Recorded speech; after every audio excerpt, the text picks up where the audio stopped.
right, switching over to the defensive side of the ball, Tony White has come in with a lot of hype. He runs a 3-3-5 defense. That's his base. I'm not particularly fond of when I was as a center, I didn't like to see odd defenses because I had a guy lined up on my nose. But I think, you could smell what he had for pregame meal. You could smell it. Yeah. And, trying to block somebody with one hand's going backwards and one hand's going forward is hard.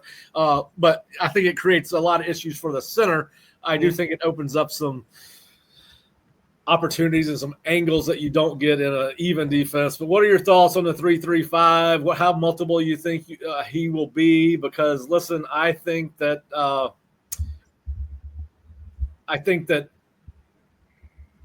their front roster line, the personnel, they've got a ton of inside guys that can play nose and tackle.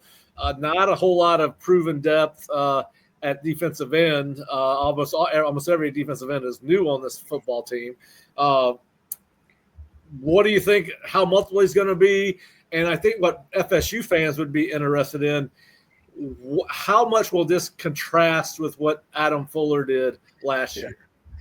I think you see two schools of thought, whether it's 3 down or 4 down, right? Some guys I've worked for, Chris Ash, who's now at Notre Dame, when we were 3 down, we didn't deviate much until we got to 3rd down. And then everybody junks it up on 3rd down.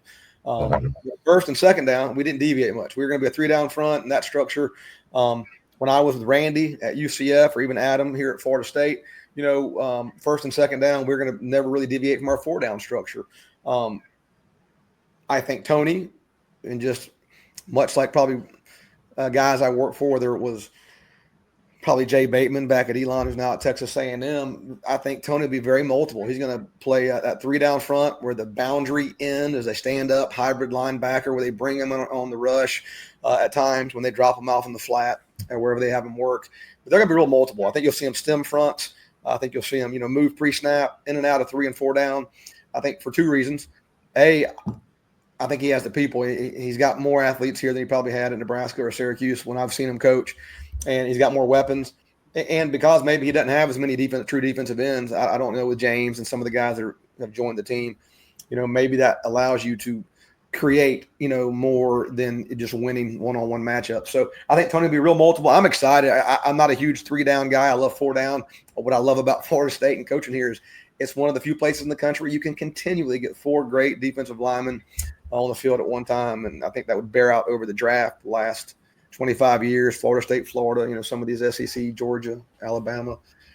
When you can get those kind of guys, I'd rather be in 4 down. But I understand why Tony's doing it. It's going to be multiple. It's going to be aggressive. I think Florida State fans will actually enjoy watching this defense.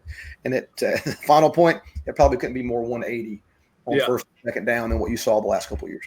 Yeah, listen, I think it's going to be a lot more aggressive than what we saw out of Adam, although when Florida State had success out of Adam, it's when he started bringing the safeties and, that's when they were more disruptive, which, you're bringing people, you should be more disruptive. But, yeah, I think regardless of scheme, Adam's scheme versus Tony's scheme, the one thing that I do think Florida State's defense needed was a new voice.